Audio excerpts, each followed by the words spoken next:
you're in a role right now that's tough, you're in the SDR position, you know, you're kind of just getting your feet wet or grinding it out, you know, doing that tough work. But if you're doing it with no real like vision of where you want to go in the future, that's just going to suck all the way around, and you're not going to have the patience to stick it out.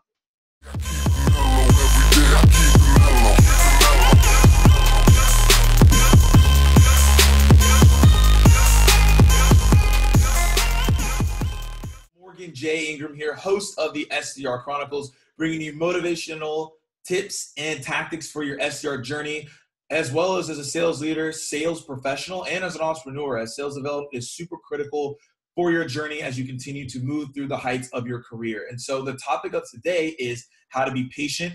I feel like this topic is some people probably already going to leave this podcast episode because they don't want to learn about how being patient.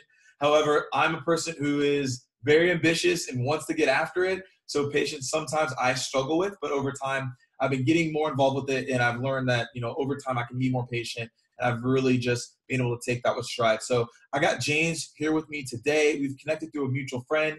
He is currently an SDR at a market research company. He's also held some other positions previously to that as well. And his topic is really, really ingrained into him because he really believes in this, and it'll really be so beneficial for him in the long term. So without any further ado, I'm going to let James introduce himself further and then also talk about why he's excited about this topic. Morgan, thanks so much, buddy. Look, so happy to be here. Just a little bit about myself. I've got over 10 years of sales experience. Started out in wireless sales back in my early 20s and spent, you know, a good chunk of time there. Moved into inside sales, was an inside sales manager for a while. I was a physician's recruiter for about a year, and then recently moved in this SDR role at this data analytics and research company, like you mentioned, Morgan. And it's such a complex sale that being in this role is one of those things that will teach you patience.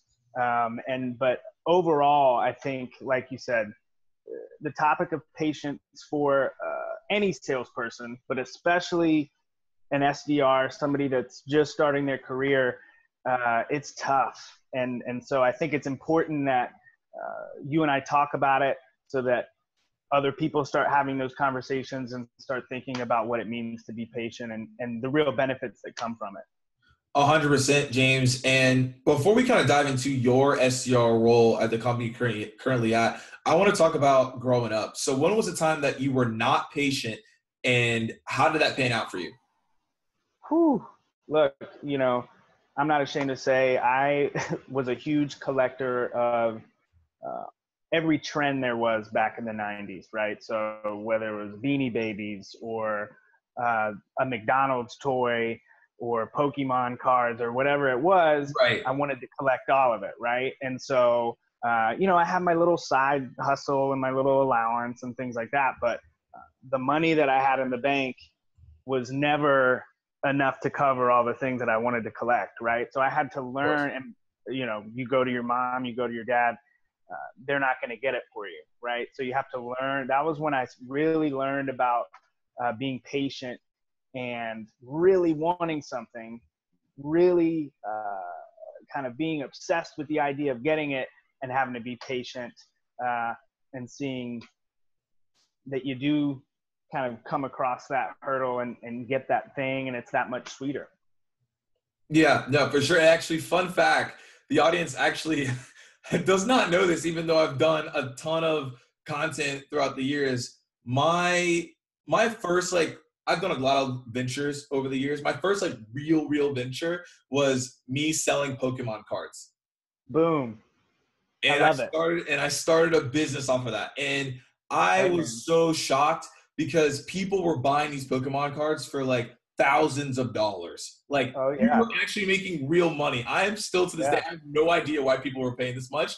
And the crazy thing is, went to a private school. So we were actually making money, and they thought we were scamming people. So I got called into the principal's office because I was running it. And they told me if I did not stop running this company, that I would get expelled.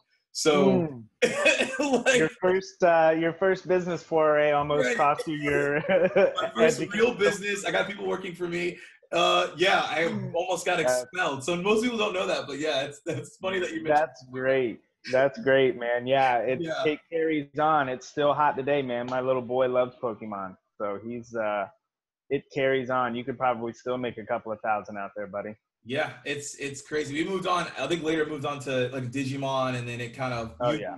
like it Yep. evolved. But Pokemon Yep. was the OG. Cool. So let's go into when is a time that patience has panned out for you, and when did this word create more impact for your life?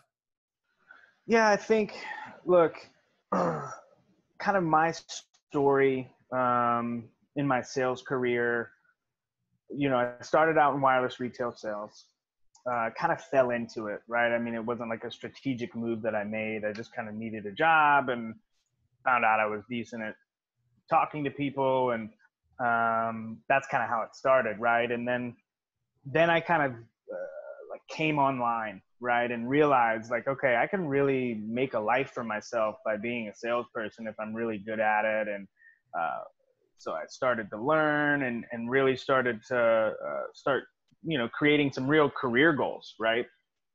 And I knew what I needed to do and the steps that I needed to take, right? And Right.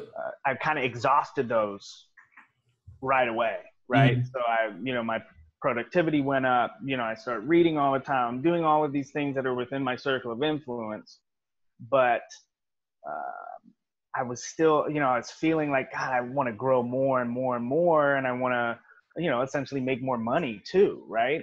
Right. And so I had to realize, and this is the tricky thing about patience. And this is why I think it's so tough for people, right? Because it's one of those things where it's like this inner feeling that you have to just keep going and keep going. And it's like this ambition that's gotten you some really great things, especially in sales, right? I mean, you can win awards and President's Club and all of these things, right? But there will be a time when you get to a level where, your idea of where you want to go doesn't necessarily line up with the company's plan right at that moment, or the myriad of other things that can affect your career. And for me, that was where I was at. I was growing. I wanted to grow more, and the company I was with just really didn't have a spot for me to go, right? I was a team lead, right? And they had all the store manager positions filled, and Right. I couldn't go anywhere, right? And so I had to learn to be patient, and I had to learn to kind of sit there and say, okay, I can look at this as an opportunity to be frustrated all the time, or I can look at it as an opportunity to continue to learn and use this patience to, for me, it ended up being making sure that I wanted to continue to stay in that industry. And Right. what's interesting is I ended up being that I had to wait and use patience. I ended up realizing that I wanted to do something different. So that's kind of the revelation that you get when you exercise patience. It's like, when you eat a bunch of food and you finish and you're like, damn, I'm still hungry, right? I still want more. But if you wait like 5-10 minutes, you're good, and you don't really couldn't imagine eating more. That's exactly what it is. And that's what patience is, right? I mean, it's just that pause to say, let me look around. But it's tough because if you're ambitious, you just want to keep going all the time. So that's, been my kind of constant battle throughout my career, is like this drive, and it gets me places, and I, go up the ladder, and then I got to be patient. So. Yeah, no, I'm a relentless, ambitious person, so I completely understand that. And I think sometimes it's one of those things where it's hard to pull patience and also pull ambition, because your ambition can lead you to be really impatient. And I think that being too patient you can miss out on opportunities. So kind of talk to us about how you remain patient, or like what are some tactics that you use to actually do that? Well, I think this is an important point to make too. Like, don't be patient for the sake of being patient, because I also made that mistake as well, right? So yeah, explain that. I stayed I stayed in a position too long because I thought I was being patient, right? I was like, okay, I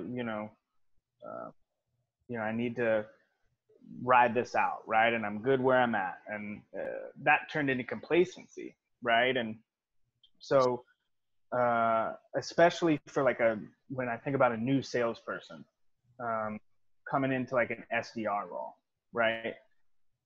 Being patient in that role is very important if it's at a company that you feel is the right vehicle for you, right? Because being patient at a company where you don't really see yourself growing makes zero sense. So that's an important thing that I would want to point out is like, look, don't be patient just for the sake of being patient at a place you don't see yourself growing in. Do it with a purpose, So if you need to kind of, and this is what I did, if you need to try some different things out, and kind of job hop, I guess, I think that's kind of a silly term nowadays. Some of the best salespeople I know never stay anywhere more than 2 years, because they're looking for that right vehicle. So when you find it, lock in and be patient. But that's only because it checks off those boxes of, being a place you can see yourself, move up the ranks, and it hits all of those other marks. So I think, being patient in a situation like that can really allow you to not only crush your immediate goals, because that's kind of the drive that you have internally, right? But if you exercise patience, I know you're a big Gary Vee fan, and so am I. He talked about the polar opposites, like pulling from two sides, right? Yep. And so you're kind of constantly reminding yourself that, you're doing this with a purpose and you're doing this to get somewhere. But at the same time, I think if you're focused on those daily activities and those things that you need to do that are right in front of you, it makes being patient like kind of like a background thing. To me, when I found my vehicle that was right for me, it was like so easy to be patient, right? Because I could see it kind of unfolding because it checked all those boxes, that place that I was at and the thing that I was doing was kind of all the stars were aligned. Yeah. So do you see that your patience ultimately helps you be more patient? Yeah. It sounds like funny. It's like, wait, that doesn't make sense, but it actually does, right? Because like you were being patient on like, what do I actually need to do by maybe staying where you're at, learning a little bit more, maybe taking another opportunity. But because you were like being in that patience, you ultimately become patient because you are now doing what you like to do. Yeah. I mean, life's funny, man. And I think navigating a sales career is also quite funny too. If I think about all of the different, because, as a salesperson, you have a lot of freedom. You have this skill that is really transferable to a bunch of different things, right? You could be an SDR at one company and you crush it there. Well, you could go be an SDR at a completely different type of company, a completely different type of industry, right? And so that makes it hard to exercise that patience because you feel like you've got all these options and you've got all these things that you could be doing. And so, yeah, for me personally, it was a scenario where I realized, okay, so I need to be patient with a purpose, I guess, right? Because there's nothing worse than wasting that talent and that drive. If you have it, and especially, if I think about the SDR position specifically, it takes some grit and it takes some determination to really get out there and hit the front lines every day. And so if you can match that with a healthy dose of patience, you're setting yourself up for, a lengthy sales career that will most likely go the way you want it to go. Yeah. And James, talk a little bit more about why people don't display patience. I feel like today it's harder than ever to be patient. And the only reason I say that is because social media, there's Instagram, people are blowing up, people are like getting the new heights and you're like, oh my gosh. And so, I feel like I don't know if you've ever seen that commercial. I think it's a video where it's like a guy's like walking down the street and he's like, I wish I had that bike. The guy's riding the bike says, I wish I had that car. The guy in the car says, I wish I had that airplane. The guy in the house, like, was saying like, I wish I could get out the house, So I think it's kind of like, that's what it is. Like, yeah. I could be in the airplane, but someone could be somewhere else and like, I want that airplane. Right. But I'm like, I want to be in that boat. So kind of talk to people about how do you get over that? Because I think that's the hardest part that trumps people from being patient at all. Oh yeah, man. I struggle with it daily still. Yeah. Right. I mean, look, I think it's like FOMO. It's like the fear of missing out. Right. Like that commercial or whatever it is perfect. And I've personally suffered from that. Right. Like where it's like, okay, I want that because that looks like something that will make me happy. Let me go chase that, especially with jobs, like when I worked in wireless retail sales, it was like very little difference between the different carriers and the different places that I could have worked. Right. And so, jumping from one to the other was always like, oh, this one has a little bit better this one has a little bit more commission or, whatever it is. And that's detrimental, man. I mean, look, for me, what's helped me, and again, it's still something that I work on daily, but it's like, if you're on purpose, if you're on line with your purpose of what, you're doing, I feel like it makes being patient a lot easier because, sure, you're in a role right now that's tough. You're in the SDR position, you're kind of just getting your feet wet or grinding it out, doing that tough work. But if you're doing it with no real like vision of where you want to go in the future, that's just going to suck all the way around and you're not going to have the patience to stick it out. But if you are doing all of those things and doing that tough work with like a real purpose, and you like, whether you like to write it out or draw it out or think it out or talk it out, whatever it is, that's what's helped me so much, man. I mean, it's like, okay, so I've got to do these things that I may not always want to do, but I know that they're going to get me to where I want to go. And it, may not be tomorrow, but I know if I keep taking step by step by step, I'll get there and it'll be that much sweeter. Right. But I think it's all about being in line with your real purpose. Like Simon Sinek with his why, start with why. That's what it comes down to. Yeah. I think a lot of people don't have whys. I think people want the flash and the glory of it all to be like, okay, this is me. I'm here. This is it. And I think that's what not like hinders people from actually being patient overall. So what you're saying is enjoy the journey. So talk about that from a sales development perspective of actually enjoying the journey and not being like, oh, I'm an SDR, I'm going to be AE in a year. Like, where's my promotion? Yeah. Well, look, that's another one, right? Like, where's my promotion? Yeah. Yeah. And patience plays into whether to ask that question or not to ask it. But, look, I think if you really are passionate about what you're doing, right? If you can, and look, I mean, I'm not saying that everybody's going to be super passionate about cold calling. Yeah, I mean, I understand that. Like it's no, it is. I'm super excited to go make 120 phone calls today. Exactly. But I've been in that, right? Like I've done that. I've done those days, right? Like week after week, just hammering it, right? You have to almost like, this is what I've done, like trick yourself into finding something about it that plays into, your overall purpose. That's what it all ties back to me, man. It's like, if I've got to do this grinding kind of like in the dirt work, I'm going to figure out a way, to correlate it with something that means something to me. Right.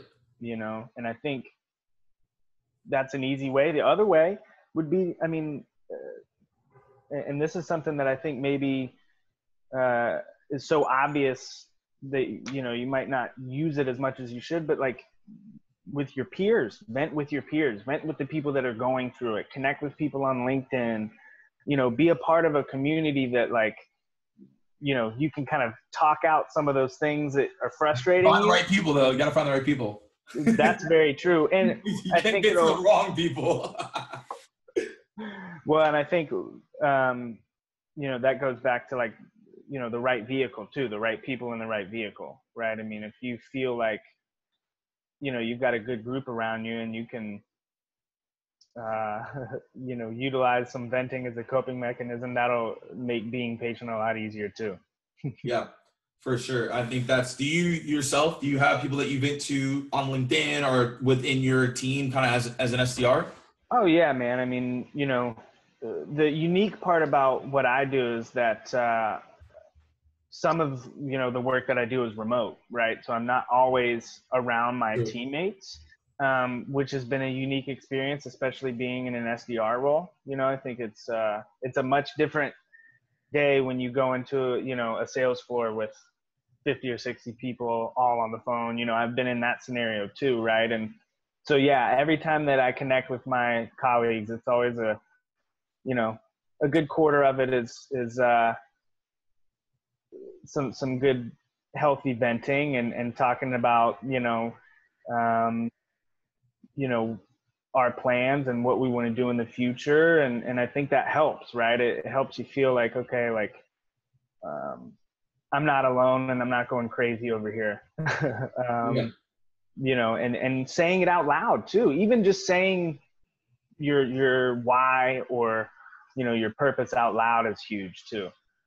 Do you feel like there are other factors that lead to being patient? Is there tasks that you do every single day outside of telling your why? Is there maybe something that you're listening to that's helping with that? The biggest thing for me that's helped over the last like year and a half has been meditating for like 10 minutes a day. Okay. Just sitting still and breathing. I use one of those apps on the phone and set it for 10 minutes. I can't seem to really sit still longer than 10 minutes, but it does it does the trick though. And it's not like an immediate thing, right? But over time, I've noticed, especially when you get into those days where you've got like some lead gen to do or list gen, and then you've got to really focus and sit still for a while and lock in. I've noticed that it's helped with that. So that day-to-day bit is a little bit easier, which contributes overall to getting through the process of doing what I need to do and being patient, right? I mean, the other part to me would be doing like a quarterly check-in with myself, right? Like every quarter, I'm kind of like taking an assessment of like, have I been doing things that are getting me to where I've identified I want to go? Mm-hmm. And run through that checklist 4 times a year. And it seems to keep me on purpose. And the year seems to speed up a little bit since I've been doing that as well. Yeah, no, that's good overall insight. So James, thanks you so much for coming on the SDR Chronicles today. The number one question, the last question I ask every single person that comes on the podcast is, what is the number one piece of advice that you have for SDRs as they're entering into their new role? Number one piece of advice for an SDR entering into their new role is to not worry about any of the technical aspects of it. You need to learn how to talk to other people, how to make somebody else feel comfortable. And the only way to do that is to really look to your peers and your leadership. If you've got good colleagues around you, good teammates, team leads, leaders, they're going to show you the way. So lean on them. Awesome. Well, James, thank you so much again. As I always say, guys, keep dialing, and I'll see you guys soon.